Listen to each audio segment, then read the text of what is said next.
السلام علیکم ورحمۃ اللہ وبرکاتہ۔ وعلیکم السلام ورحمۃ اللہ وبرکاتہ۔ اللہ تعالیٰ کا لاکھ لاکھ شکر ہے کہ اس نے آج سے پھر ایک بار آپ کو قرآن پاک کے آغاز کا موقع عطا کیا ہے۔ آپ میں سے کچھ وہ لوگ ہیں جنہوں نے اس سے پہلے قرآن پاک کا کچھ حصہ پڑھ رکھا ہے، کچھ نئے لوگ آج آپ کے ساتھ شریک ہو رہے ہیں۔ اس موقع پر ہو سکتا ہے کہ جو لوگ نئے شریک ہو رہے ہوں انہیں اس سفر میں کچھ مشکلات پیش آئیں، اور سب سے بڑی مشکل خود دین کے سیکھنے میں، سبق کے یاد کرنے میں اور پڑھائی کی ایک روٹین کے بنانے میں ہو سکتی ہے، لیکن انہیں دوسروں کی مثال سے سبق سیکھنا چاہیے، کیونکہ جنہوں نے قرآن پاک کا کچھ حصہ پڑھ رکھا ہے اور ان کے لیے کچھ چیزیں آسان ہیں تو وہ بھی پہلے دن سے آسان نہیں، مشکلوں سے گزر کر ہی آسان ہوئی ہیں۔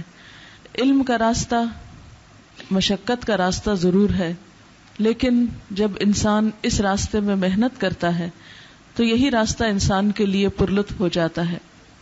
بہت سی ایسی احادیث جو ہماری ہمت افزائی کرتی ہیں، جن میں ایک حدیث یہ بھی ہے کہ من سلک طریقا یلتمس فیہ علما سہل اللہ لہ طریقا الی الجنہ، کہ جو ایک ایسے راستے پر چلا جس سے وہ علم حاصل کر سکے تو اللہ تعالیٰ اس کے لیے جنت کا راستہ آسان کر دیتے ہیں۔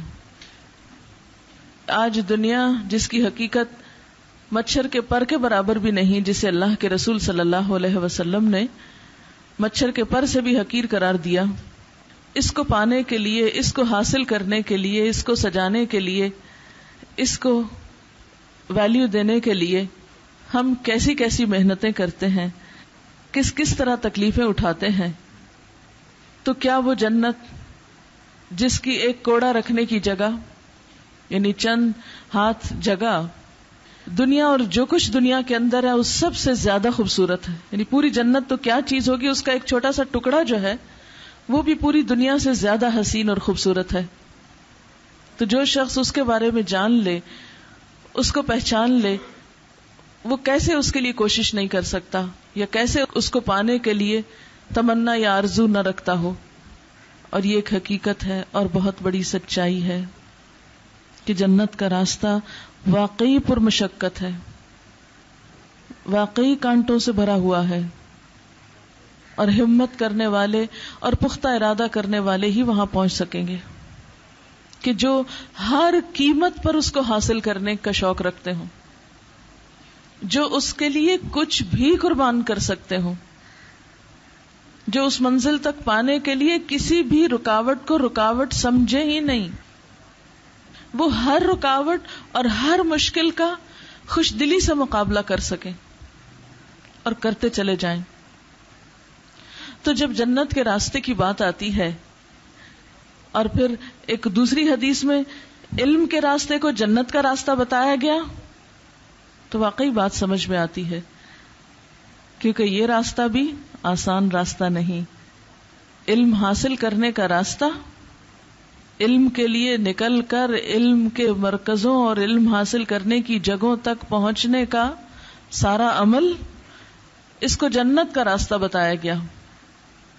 یعنی گویا دوسرے لفظوں میں، جب آپ اپنے گھر سے نکلتے ہیں اور اس جگہ پہنچتے ہیں جہاں جا کر آپ علم حاصل کر سکیں، من سلک طریقا یلتمس فیہ علما، جو چلا اس راستے پر جس پر وہ علم حاصل کر سکے، علم پا سکے، تو اس کے لیے کیا اجر ہے؟ سہل اللہ لہ طریقا الی الجنہ، اللہ اس کے لیے جنت کی راہیں آسان کر دیتے ہیں، جو بڑی ہی مشکل راہیں۔ جنت کا راستہ جو تکلیفوں سے گھرا ہوا ہے، وہ راستہ پھر اس شخص کے لیے آسان ہو جاتا ہے، کیونکہ اس نے علم کے راستے میں ایسی ایسی تکلیفیں اٹھائیں، ایسی ایسی مشقتیں برداشت کی کہ اب اس کو جنت تک پہنچنے کے لیے باقی تکلیفیں، اب تکلیفیں لگتی ہی نہیں، کیونکہ پہلی تکلیفوں کا وہ عادی ہو گیا۔ اور یہ وہ راستہ ہے کہ من جد وجد، جس نے کوشش کی اس نے پایا، جس نے ہمت سے کام لیا، جس نے اسٹرگل کی، اس کو یہ راہ ملی۔ آرام سے گھر بیٹھ جانے والوں کے لیے، آرام طلب لوگوں کے لیے. ایک ٹرم ہے نا ہمارے ہاں، آرام طلب لوگ. آرام طلب کا لفظی مطلب کیا ہوگا؟ آرام ڈھونڈنے والے، آرام کی تلاش کرنے والے. یہ راستہ آرام طلب لوگوں کے لیے نہیں ہے، سہل پسند لوگوں کے لیے نہیں ہے جو آسانیاں تلاش کریں. یہ راستہ مشقتوں کا راستہ ہے، ان لوگوں کے لیے ہے جو تکلیفیں اٹھانے کا پورا ارادہ رکھتے ہوں کہ کچھ بھی ہو جائے لیکن یہ کام کرنا ہی کرنا ہے. اور کیوں کرنا ہے؟ اس لیے کہ اس کے بغیر پتا کیسے چلے گا کہ جنت میں لے جانے والے اعمال کون سے ہیں، وہ گر، وہ راز، وہ ذریعے، وہ طریقے کیا ہیں جن کو پا کر اور جن پر عمل کر کے پھر انسان اس اصل منزل تک پہنچے جو اس کا ہمیشہ کا گھر ہے. ہم سب کا حال کیا ہے؟ اس دنیا کو اپنا گھر سمجھتے ہیں نا. جب گھر کا لفظ آتا ہے تو ہمارے ذہن میں کیا آتا ہے؟ سب ذرا سوچیں. گھر، میرا گھر. جنت تو نہیں آتی نا، وہم و گمان سے بھی نہیں گزرتی جنت، نہ اس کو گھر سمجھتے ہیں. ہم گھر سمجھتے ہیں یا اس کو جس میں اس وقت ہم رہ رہے ہیں، یا لڑکیاں گھر سمجھتی ہیں اس کو جس میں انہیں شادی کے بعد جانا ہے. مثلا منگنی یا نکاح ہو جاتا ہے تو پھر ان کو پتا ہوتا ہے کہ فلاں جگہ مجھے جانا ہے شادی کے بعد. اب وہ اپنے گھر کو جس میں رہ رہی ہیں اس کو ٹیمپریری گھر سمجھتی ہیں اور جس میں جانا ہے اس کو اپنا اصل گھر سمجھتی ہیں. لیکن ہم سب ان گھروں میں کتنے دن رہ سکتے ہیں؟ گنیے، سوچئے کتنے دن. خواہ میکے کا گھر ہو یا سسرال کا گھر ہو، کتنا عرصہ رہنا ہے؟ ایک اینڈ ہے نا اس کا. اور وہ گھر جسے جنت کہتے ہیں، جو دراصل انسان کے لائق ہے، کیونکہ انسان اللہ تعالیٰ کی بہترین تخلیق ہے اور جنت بھی اللہ تعالیٰ کا تیار شدہ بہترین مقام ہے. انسان کو اللہ نے بہترین حالت میں پیدا کیا، جنت کو بہترین خوبصورت ترین بنایا، تو یہ بہترین انسان جنت میں جانے کے لائق ہے.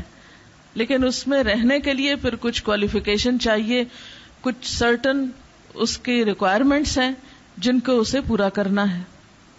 وہ ریکوائرمنٹس کیا ہیں، وہ کوالیفیکیشن کیا ہے جو ہمارے پاس ہو تو ہم اس گھر میں داخل ہونے کے اہل ہوں گے. وہ پرماننٹ ریزیڈنس ہے. دنیا میں پتہ لکھتے ہیں نا، عارضی پتہ، مستقل پتہ. تو میں ہمیشہ اس کو دیکھ کے تو میرے دل میں ایک کھٹک سی آتی کہ مستقل پتہ، مستقل کون سا پتہ ہوتا ہے؟ مستقل تو کوئی پتہ نہیں ہے یہاں. لیکن ہمیں پتہ ہوتا ہے کہ ہاں وہ ان کا مطلب کیا ہے. لیکن دنیا میں تو کوئی پتہ مستقل نہیں ہے، کوئی پتہ مستقل نہیں ہے. سب ٹیمپریری، سب عارضی ہیں. کوئی ٹھکانہ نہیں ہے یہاں. ٹھکانہ تو آگے ہے. زندگی تو وہ ہے جب وہاں پہنچیں گے تو اس وقت سوچیں گے وہ دنیا لم یلبثوا الا عشیۃ او ضحاھا، کہ جس میں صبح کا پہر یا شام کا بس ایک پہر گزار کے آئے ہیں. ایک خواب معلوم ہوگا جس کا کچھ حصہ ہلکا ہلکا یاد رہے گا اور بہت سا بھول بھی جائے گا. آپ سب خواب دیکھتے ہوں گے. کچھ لوگوں کو روز رات کو خواب آتا ہے، کچھ لوگوں کو کبھی کبھی آتا ہے، لیکن خواب تو سب دیکھتے ہیں نا. تو جب صبح اٹھتے ہیں تو خواب کا کتنے فیصد یاد ہوتا ہے؟ کبھی بھی 100% نہیں یاد رہتا، کبھی 90%، کبھی 80%، کبھی 50%، کبھی 10%. تو بالکل اسی طرح جب آپ آخرت میں پہنچیں گے تو یہ دنیا بالکل ایک خواب کی طرح آپ کو یاد رہے گی، جس کا کچھ حصہ آپ کو یاد ہوگا، کچھ نہیں یاد ہوگا، اور یاد کرنے کو دل بھی نہیں ہوگا. کیا ضرورت ہے یاد کرنے، بس ہو گیا، گزر گیا. کیونکہ وہاں اتنا کچھ ہوگا دیکھنے کو اور انجوائے کرنے کو کہ ہر روز ایک نئی چیز، ایک نیا لطف، ایک نیا مزہ. زندگی تو وہ ہے. یہ کوئی زندگی ہے جس کے پیچھے ہم دوڑ رہے ہیں؟ لیکن یاد رکھیے وہ راستہ بڑا مشکل ہے. اور اس جنت کو حاصل کرنے کے جو طریقے ہیں یعنی جنت کا بھی ایک بزنس ہے. اصل میں جنت کا بھی سودا کرنا پڑتا ہے. تو جو جنت کا سودا کرے پھر اس کو ساری بزنس ایڈمنسٹریشن آنی چاہیے نا. وہ معمولی چیز نہیں جسے حاصل کرنا ہے آپ کو، تو بہت بڑی چیز ہے اور ہمیشہ کے لیے. یعنی جنت کی یہ جو ایک اہم بات ہے نا کہ وہ ہمیشہ کے لیے فار گڈ، اس کے بعد کچھ اور ہے نہیں. یہ اس کی ویلیو کو اور زیادہ بڑھا دیتی ہے انسان کی نگاہ میں. اور اس کے پھر برعکس اگر وہ نہیں تو کیا ہے، وہ بھی بڑا بھیانک. اس کا تو پھر کیا ہی کہنا، بڑا ہی بھیانک ہے وہ دوسرا راستہ جو پستیوں کا راستہ ہے، اسفل سافلین کے لیے ہے، جہنم کا راستہ بڑا ہی تکلیف دہ. تھوڑی دیر سوچے نا، ذرا سی گرمی لگتی ہے، دل گھبرانے لگتا ہے، انسان سوچتا ہے میں کب ذرا ریلیکس کروں، کب ٹھنڈی ہوا میں جاؤں. اس کی بھی گہرائیوں کا اور اس کی ذلتوں کا اور اس کی تکلیفوں کا پھر کچھ اندازہ نہیں، اور کہیں بھی اس کا کوئی اینڈ نہیں، وہ بھی ہمیشہ کا ہے. ہاں، اس کا راستہ جب دکھایا گیا تو وہ خوش نمائیوں سے اور زینتوں سے اور دنیا کی اٹریکشن سے بھرا ہوا تھا. آپ پھر پریشان ہو گئے کہ ان اٹریکشنز کو دیکھ کے تو سارے ان کے پیچھے دوڑ پڑیں گے. آج ہمارا حال کیا ہوتا ہے، جو ڈگڈگی بجاتا ہے ہم بھاگ پڑتے ہیں، دیکھو کیا ہو رہا ہے، بھیڑ لگ جاتی ہے. تھوڑی دیر خوش ہوتے ہیں پھر بکھر جاتے ہیں، ختم قصہ. کوئی بھی کھیل ہو نا، اس میں کوئی پائیداری، استقامت کوئی وہ نہیں ہوتی. بس تھوڑی دیر کھیل کھیلا اور اس کے بعد سب بھول گئے، گھر چلے گئے. کھیل کی اہمیت کھیل کھیلنے کی حد تک ہوتی، بعد میں نہیں ہوتی. لیکن جو لوگ جنت کے سودے کرتے ہیں ان کے کام کھیل کھلونا نہیں ہوتے کہ بس کلاس روم کی حد تک آئے، بیٹھے، پڑھا اور جب یہاں سے نکلے تو اس بات کی کوئی اہمیت نہ رہی. یہ نہیں ہو سکتا، یہ ممکن نہیں. وہ تو پھر اس کو جب تک یہ زندگی ہے اس وقت تک کے لیے اپنا مشن بناتے ہیں کہ ہم ایک خاص راستے پہ چل رہے ہیں، اس کے آگے ایک خاص منزل ہے جو دراصل ہماری زندگی ہے، جو ہماری رہائش ہے، جہاں ہمیں ہمیشہ رہنا ہے. اس کے لیے لمحہ لمحہ قیمتی ہے، ایک ایک منٹ، ایک ایک سیکنڈ قیمتی ہے. اس میں سے کچھ کما کے نکلنا ہے ہمیں، اور زیادہ سے زیادہ کمانا ہے. تو بہرحال علم کے لیے آنے والے اس جگہ پر ان سب کے لیے مرحبا اور خوش آمدید اور دعائیں کہ آپ کا یہ سفر بہت خوشگوار سفر ہو. کیونکہ خوشگواری صرف آسانی میں نہیں ہوتی، یعنی خوشگواری جو ہے وہ مشقتوں میں بھی ہوتی. بہت سے لوگ فارغ ہوتے ہیں اور انتہائی پریشان ہوتے ہیں. آج صبح ہی ایک فون آیا مجھے لاہور سے، وہاں پر جو ریڈیو پہ پروگرام صبح چلتا ہے تو کوئی خاتون ہے وہ سنتی ہیں، تو بتانے لگی الحمدللہ میری زندگی میں کسی چیز کی کمی نہیں ہے، لیکن مجھے کسی پل چین نہیں آتا تھا. میرے شوہر، میرے بچے، سب نے بھرپور کوشش کر دیکھی کہ میرے دل کی بے چینی ختم کریں، لیکن نہیں ہو پاتی تھی. اور سب مجھے کہتے تھے پاگل ہو تم، تمہارے پاس کس چیز کی کمی؟ کہتی بہت کیئرنگ اینڈ لونگ میرا ہسبینڈ ہے، اس کی اچھی جاب ہے، بچے ہیں، سب کچھ ہے، لیکن میری بے چینی کسی پل ختم نہیں ہوتی. تو جب سے میں نے تفسیر سننی شروع کی ہے مجھے بہت سکون ملا ہے، لیکن مجھے لگتا ہے ابھی بھی مجھے کچھ اور کرنا ہے. تو کئی دفعہ اس نے ٹرائی کیا یہاں فون کر کے کہ مجھے بتائیں کہ مجھے اب اور کیا کرنا ہے، مجھے وہ ملے جس کی میرے دل کے اندر ایک تڑپ ہے یا مجھے کرنا چاہیے. تو ظاہر ہے کہ یہ تڑپ بھی اللہ ہی ڈالتا ہے نا، کیونکہ اللہ تعالیٰ قرآن پاک میں فرماتے ہیں من اعرض عن ذکری فإن له معیشۃ ضنکا، جو میرے ذکر سے منہ موڑے گا اس کے لیے میں زندگی تنگ کر دوں گا. تو دنیا ایسی جگہ نہیں ہے کہ جہاں آپ کو اگر آرام ہی آرام ملتا رہے. اچھا تھوڑی دیر سوچیے، اگر آپ ساری رات سو کر اٹھے اور پھر سویرے لیٹ جاتے ہیں تو 1-2 گھنٹہ لیٹنے کے بعد اگر آپ اٹھیں تو کیا فیلنگ ہوتی ہے؟ خوشی کی، بہت شاق و چوبند فیل کرتے ہیں، بہت آرام اور سکون اور خوشی محسوس کرتے ہیں. ہرگز نہیں. پھر کہ نہیں ابھی تو اور آرام چاہیے، پھر لیٹ جائیں جا کے. تو اس لیٹنے کے بعد لیٹنے اور پھر لیٹنے کے بعد لیٹنے کی کیفیت کو ذرا تصور میں لائیں کہ اس میں کیا کیا احساسات ہوتے ہیں، کیا فیلنگ ہوتی، خوشی کی یا بیزاری کی؟ خود بیزاری کی کیفیت ہوتی. تو بات یہ ہے کہ اللہ تعالیٰ نے انسان کو مشقت میں پیدا کیا. لقد خلقنا الانسان فی کبد، ہم نے انسان کو مشقت میں پیدا کیا. انسان جب کام کرتا ہے اور جس کام کے لیے وہ پیدا کیا گیا ہے جب تک وہ نہیں کرتا اس وقت تک زندگی میں نفس مطمئنہ بن نہیں سکتا، اطمینان کی موت نصیب نہیں ہو سکتی اور اطمینان کی آخرت نصیب نہیں ہو سکتی. اتنی بے شمار ان گنت صلاحیتیں دے کے جو اللہ نے پیدا کیا ہے، تو صرف لیٹنے کے لیے تو نہیں پیدا کیا، آرام پر آرام کرنے کے لیے تو نہیں پیدا کیا، کچھ کرنے کے لیے پیدا کیا ہے. تو جب تک کریں گے نہیں بات نہیں بنے گی، اور کرتے رہنے میں ہی برکت ہے. تو انشاءاللہ تعالی آپ جو کورس شروع کر رہے ہیں اس میں آپ کو کچھ تعارف کرا دیا گیا ہوگا، کچھ چیزوں کا میں آپ کو تعارف کرا دیتی ہوں اور پھر آپ کا باقاعدہ کلاس کا آغاز کرتے ہیں. اس میں چونکہ کچھ لوگ نئے آئے ہیں، ان کا انشاءاللہ گروپ الگ بنے گا اور ان کو الگ سے جو بھی ہیلپ چاہیے ہوگی، جو بھی مدد چاہیے ہوگی، جو بھی ان کو مشکل پیش آئے گی، انشاءاللہ ان کی مدد کی جائے گی. صرف ایک بات ان کو کہنا چاہوں گی کہ ہمت نہیں ہارنا، آپ کو مایوس نہیں ہونا. ہر ابتدا کی انتہا موجود ہے. جو سفر شروع ہوتا ہے، چاہے وہ 1 میل کا ہو یا 1000 میل کا، وہ ختم ایک دن ضرور ہو جاتا ہے. تو یہ تو ایک ایک قدم جو آپ گھر سے نکالیں گے، سارے قدم لکھے جائیں گے آپ کے. اور پھر حدیث پاک میں یہ بھی آتا ہے کہ جو شخص اپنے گھر سے علم کے لیے نکلتا ہے، فرشتے اس کے لیے اپنے پر بچھاتے ہیں. یعنی اتنا آنر اور اتنی عزت ان کو بخشی جاتی. اور پھر سب سے بڑی بات یہ کہ اللہ تعالیٰ جس شخص کے ساتھ بھلائی کا ارادہ کرتا ہے اس کو دین کی سمجھ دیتا ہے. تو یہ تو اللہ تعالیٰ کا خاص انعام ہے.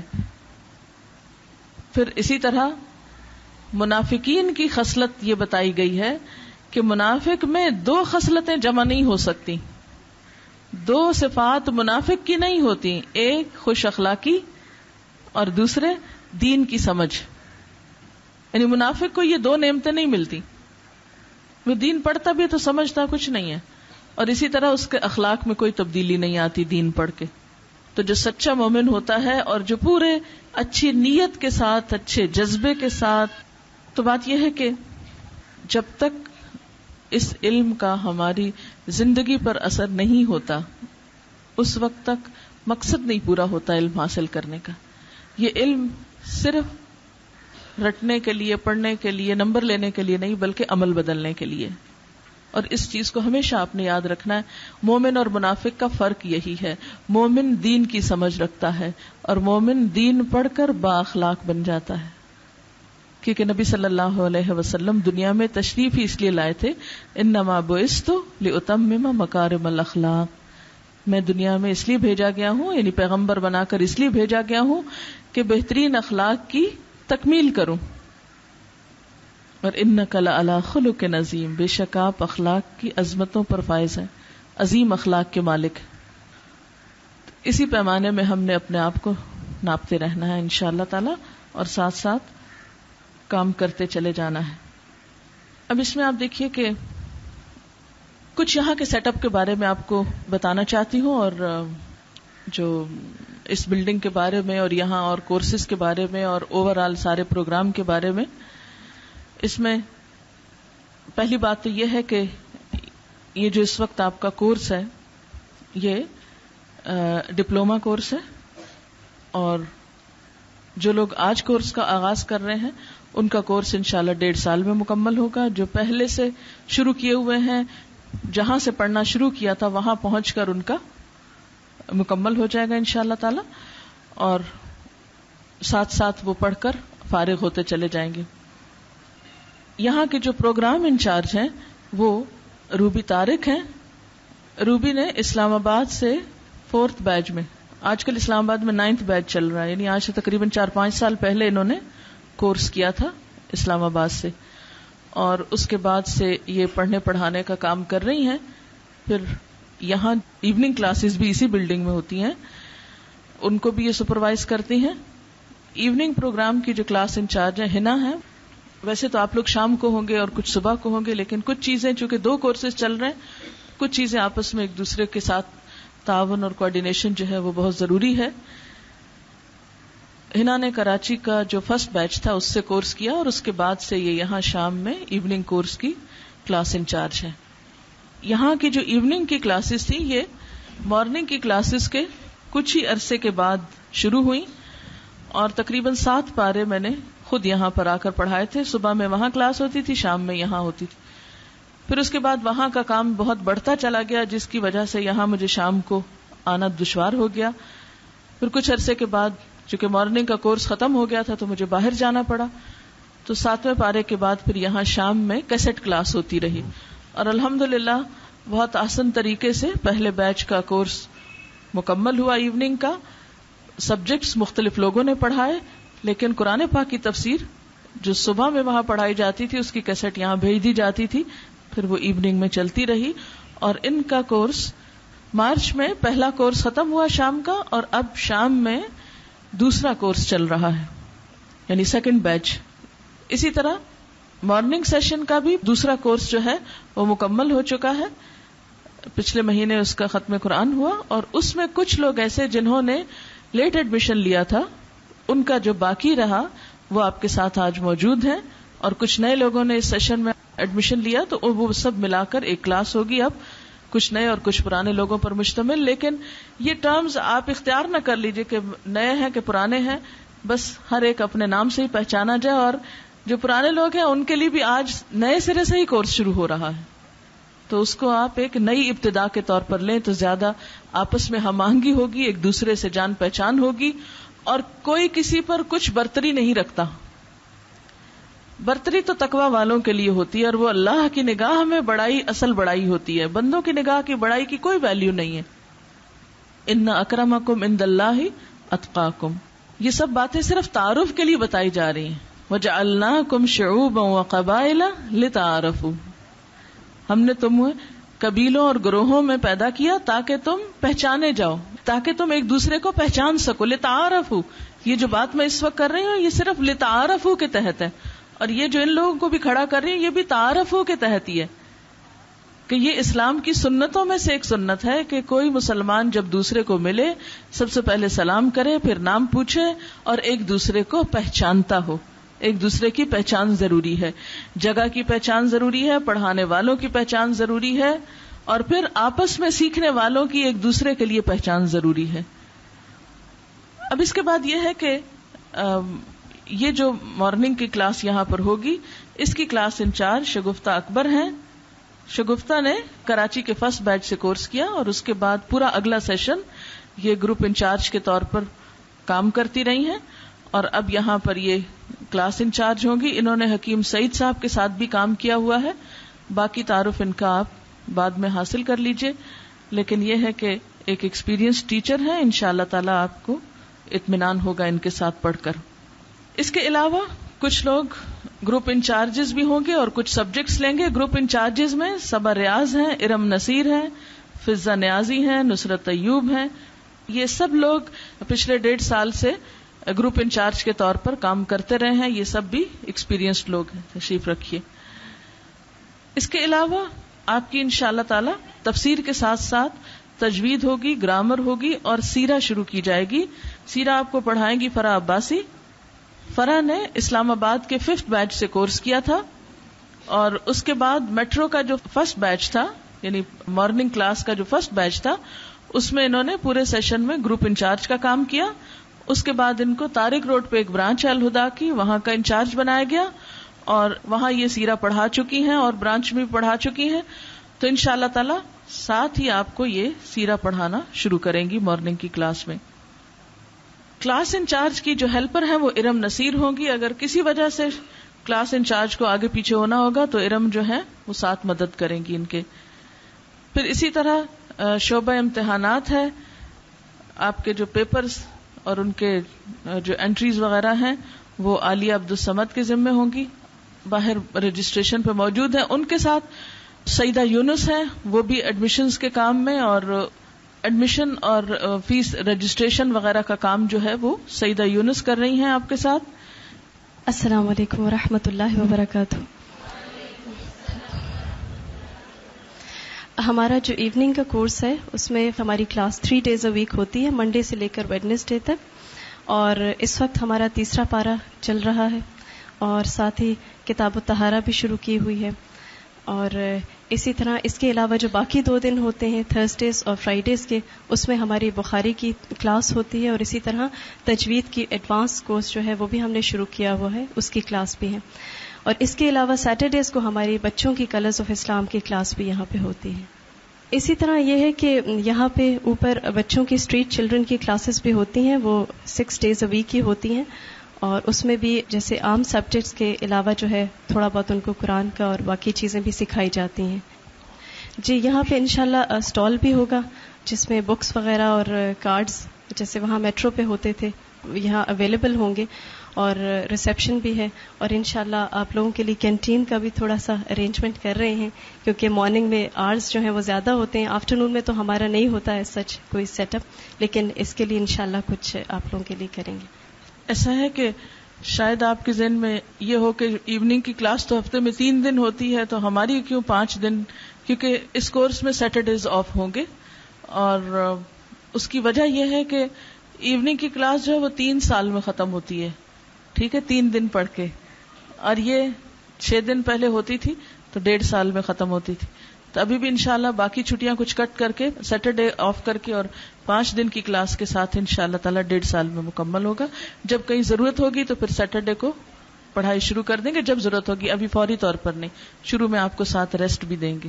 اب آپ کوئی سوال کرنا چاہیں تو کر لیجئے.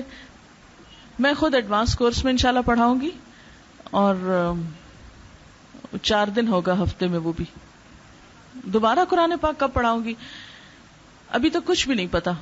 کئی ایک آپشنز ہیں، یہاں کی بھی ہے اور دوسرے شہر کی بھی ہے. اب مجھے نہیں معلوم کہ میں یہاں ہوتی ہوں یا کسی اور شہر چلی جاتی ہوں، ابھی میں اس کے بارے میں زیادہ سوچا نہیں، کیونکہ زیادہ مستقبل کی باتیں کرنا بے فائدہ ہے. وہ تو بالکل سیاہ رات کی طرح ہے جس کا کچھ بھی ہمیں نظر نہیں آتا، ابھی ایگزسٹ ہی نہیں کرتا. اس لیے اس کا تو میں نے ابھی کچھ زیادہ پلان کیا ہی نہیں. اس وقت جو میری پرائرٹیز ہیں اس میں ایڈوانس کورس، اور صرف ڈیفنس میں یا PCHS میں نہیں بلکہ کراچی کے اور حصوں میں بھی قرآن پاک کی باقاعدہ تعلیم کے مرکز قائم کرنا انشاءاللہ، اس کی طرف میری ابھی انٹرسٹ ہے. پھر رمضان دیکھیں کہاں گزرتا ہے. کراچی تو بہرحال ارادہ نہیں ہے فی الحال گزارنے کا رمضان میں. جس بھی شہر میں رمضان گزرا پھر وہاں کلاس بنانے کا ارادہ انشاءاللہ آفٹر رمضان. اور پھر رمضان کے بعد کورس کہاں شروع ہوتا ہے ابھی تک ڈیسائیڈ نہیں کیا. ہو سکتا ہے یہاں نہ شروع کروں، لیکن اللہ کے ہاں ڈیسائیڈڈ ہے. میں تو صرف دعا مانگ رہی ہوں کہ اللہ تعالیٰ بہترین کام لے. یعنی اس میں ایک پاسبلٹی یہ بھی ہے کہ کسی اور شہر میں. جی دعویٰ ٹریننگ کلاسز ساتھ ہوں گی انشاءاللہ، اس کا انفارم کیا جائے گا. ویسے تو یہ ہے کہ علم کا راستہ صبر کا راستہ ہوتا ہے. آپ اگر ایک دن کچھ پڑھا ہے سمجھ میں نہیں آیا تو اللہ تعالیٰ نے قرآن پاک میں ایک ہی مضمون کو بار بار بیان فرمایا ہے. ایک بات ایک جگہ سمجھ نہیں آتی اگلی جگہ آ جاتی، اگلی جگہ نہیں آتی اس سے اگلی جگہ آتی ہے. تو صبر کے ساتھ سیکھتے جائیے تو انشاءاللہ تعالیٰ بہت سی چیزیں اسی میں کلیئر ہو جائیں گی. اور کچھ آپ کے گروپ انچارجز جو ہیں وہ ساتھ ساتھ آپ کو آپ کے سوالوں کے جواب دیتے رہیں گے. جو چیزیں مشکل ہوں گی تو جب کبھی انشاءاللہ میں آؤں گی تو آپ لکھ رکھیے کاپی پر، پھر پوچھ سکتے ہیں. فوری طور پر کچھ نہیں ہے. اس لیے جن کا جو حصہ رہتا ہے قرآن پاک کا اس کو مکمل کیجئے. کل کے انتظار پہ اس کو چھوڑیے نہیں، کل کا کچھ پتا نہیں. آج کے موقع سے فائدہ اٹھائیے جو آج آپ کو آفر ہو رہا ہے. کل تو خیال ہے، اللہ نے چاہا تو عمل ہو جائے گا، اگر نہیں چاہا تو وہ عمل میں نہیں آ سکتا. اس لیے اس انتظار پہ وہ چیز جو ہاتھ میں نہیں اس پر کیوں ڈیپینڈ کرتے ہیں، اس کو دیکھیے یا اس سے فائدہ اٹھائیے جو آج آپ کو میسر ہے. دیکھیے یہ سب کچھ تو اللہ کے کرنے سے ہوتا ہے نا. میں نے تو کبھی کراچی کو خواب میں بھی نہیں دیکھا تھا کہ میں یہاں کبھی آؤں گی، اس لیے کہ کہاں اسلام آباد اور کہاں کراچی، اتنا فاصلہ بھی تو کافی ہے نا. تو کبھی ہوتا نا گمان میں یا کبھی خیال میں آ جانی کوئی بات، وہ بھی نہیں تھی. تو سب اللہ کے کرنے سے ہوا کہ یہاں آنے کا خیال اللہ نے دل میں ڈالا. میرے سے زیادہ تو یہاں کے لوگوں کے دل میں ڈالا کہ وہ مجھے قبول کریں اور انتظام کریں. اور میں نے ارادہ کر لیا اور اللہ نے پورا کر دیا. تو انشاءاللہ تعالی لاہور کا بھی ارادہ میں نے کیا ہوا ہے، لیکن پورا کرنا اللہ کا کام ہے. جب وہ چاہے گا ہوگا انشاءاللہ. ٹھیک ہے نا. حضرت علی نے کیا فرمایا تھا کہ میں نے اپنے رب کو اپنے ارادوں کے ٹوٹنے سے پہچانا ہے. انسان کچھ ارادہ کرتا ہے، اللہ تعالیٰ کچھ اور کیے ہوئے ہوتا ہے وہی ہے جو وہ کرتا ہے. لیکن ہم نیتیں کرتے جائیں، اللہ تعالیٰ ثواب تو لکھتے جائیں گے نا. اچھی نیت کا ثواب بھی ہوتا ہے انشاءاللہ. اسما تو واپس ہی نہیں آئی. ہم لوگ پچھلے اتوار اسلام آباد گئے تھے اور بالکل خیال میں کسی کے نہیں تھا. پہلے تو ان کے جانے کا کوئی پروگرام نہیں تھا، تو میں نے سوچا کہ ایک ہفتے کے لیے بچوں کو کیوں اکیلا چھوڑوں، ان کو ساتھ ہی لے جاتی ہوں. جیسے تیسے کر کے ان کو ساتھ لے گئی. جب وہاں گئے تو وہاں کے لوگوں نے پکڑ لیا کہ آپ خود نہیں رہتی تو کم از کم اسما کو ہمیں دے دیں تھوڑا. تو میں نے کہا ٹھیک ہے. جب میں اوروں کی بیٹیوں کو اپنے ساتھ لے آتی ہوں تو اپنی بیٹی بھی کہیں اور دینی چاہیے اللہ کے رستے میں. پھر یہ تھا کہ اس کی کچھ فردر ایجوکیشن کا بھی پروگرام ہے، تو ان لوگوں نے کہا ہم اس کی ایجوکیشن کا بندوبست کر دیں گے، آپ اس کو دے دیں ہمیں، یہ ہماری کلاس پڑھائے اور اس کو ہم پڑھائیں گے. میں نے کہا اس سے اچھا مجھے اور کیا کرنا ہے، رکھیں اس کو اپنے پاس. تو اب وہاں رہ گئی ہے. وہ کلاس لے رہی ہے ماشاءاللہ، ٹھیک ٹھاک کلاس جا رہی ہے، بھرپور قسم کی کلاس ہے اور انجوائے کر رہی ہے. ابھی پتہ نہیں اس کا دل اگر نہ لگا یا کوئی بہت ہی مسئلہ ہوا تو پھر واپس لاؤں گی، ورنہ نہیں. ورنہ وہی پڑھائے گی اور وہیں پڑھے گی اور میں جدائی برداشت کروں گی. سب کتابیں سب چیزیں اس کی یہیں پڑی ہیں. مجھے تو پتہ بھی نہیں، خود ہی پیک کر رہی تھی کیونکہ ہمارا گھر شفٹ ہو رہا تھا تو پیک کر رہی تھی. پتہ نہیں اب میں نے کہا کیا بھیجوں، کہتی ہے تو آپ کو تو کچھ سمجھ نہیں آئے گی، سب کچھ پیک پڑا. میں نے کہا گزارا کرو، میں بھی 2 جوڑوں میں گزارا کرتی رہی ہوں، تم بھی کرو، تو باقی دیکھتے ہیں. تو وہ اب وہاں کلاس لے رہی ہے الحمدللہ، وہ شروع ہو گیا اس کا کام. اوکے میں اجازت چاہتی ہوں. میری دعا ہے کہ اللہ تعالیٰ آپ کا یہ سفر بہت ہی بہترین اپنی رضا کے مطابق اور امت مسلمہ اور خود آپ کی اپنی بھلائی کے لیے بہت ہی بہترین کر دے، اور آپ کے لیے وہ سارے راستے آسان کر دے جس سے آپ کو علم حاصل کرنا آسان ہو جائے. سبحانک اللہم و بحمدک نشہد ان لا الہ الا انت نستغفرک و نتوب الیک. والسلام علیکم و رحمۃ اللہ وبرکاتہ.